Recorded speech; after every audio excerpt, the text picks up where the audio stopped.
Hello, আসসালামু আলাইকুম। শুভ সকাল। আজকে আসলে সকালবেলা ঘুম থেকে উঠে একটু বাহিরে বেরিয়েছিলাম, ছাদে গেছিলাম যে ছাদের অবস্থা কি দেখে আসি। আসলে প্রথম রাতটা তেমন একটা ভালোভাবে ঘুমাতে পারিনি, তবুও চেষ্টা করছি ঘুমানোর জন্য। তো আইসাই একদম ভেড়া ভাজাকের মধ্যে পড়ে গেছি।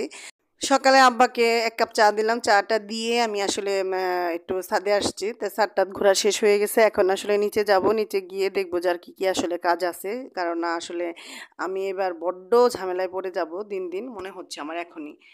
আর এই যে গাছগুলো এত সুন্দর লাগতেছিল সকালে, মনোরম এত সুন্দর একটা পরিবেশ, স্নিগ্ধ বাতাস, মৃদু হাওয়া বইতেছিল।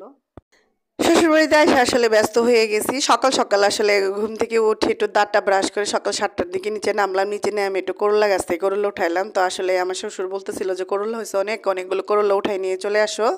আজকে এটা ভাজি করা যাবে।" তো এই তো দিন চলতেছে আলহামদুলিল্লাহ। ঈদে বাড়িতে আসছি, খুবই ব্যস্ততায় দিন কাটাচ্ছি। কারণ আমার শাশুড়ি চলে গেছে ৩ তারিখে। আমার ননদের কালকে বাচ্চা হইছে। তার জন্য এবার আমরা ঈদ করতেছি আমার শাশুড়ি ছাড়া, আমার শ্বশুর, আমি, আমার হাসব্যান্ড আর ২ বাচ্চাকে নিয়ে।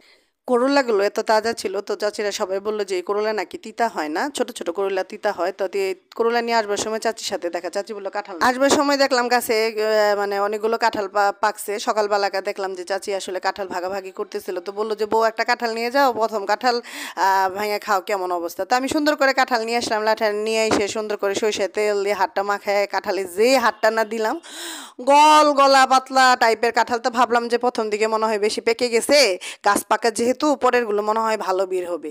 এই মনে আশায় কাঁঠালগুলো বের করলাম। কিন্তু মনটা একদম খারাপ হলো। বছরে প্রথম কাঁঠাল ভাঙলাম, প্রথম কাঁঠাল মুখে দিলাম। কি বলবো, একদম আম, এই জেলজালা টাইপের কাঁঠাল আমি খেতে পারি না, আমি একটু শক্ত টাইপের কাঁঠাল খাই। এই কাঁঠাল দেখে তো মেজাজ মুজাজ নষ্ট হয়ে গেল। এখন তো এই কাঁঠাল মানে মানুষ খাওয়ার যোগ্য না, এটা এখন খাবে হলো গরু বা ছাগল। তো আমার শ্বশুর বললো যে বিচিগুলো উঠাই রেখে তুমি সুন্দর করে বালতিতে দিয়ে দাও, আমার চাচা শ্বশুরদের গরু আছে ছাগল আছে, তারা খাবে। তো এখন আমি যে বিচিগুলো সুন্দর করে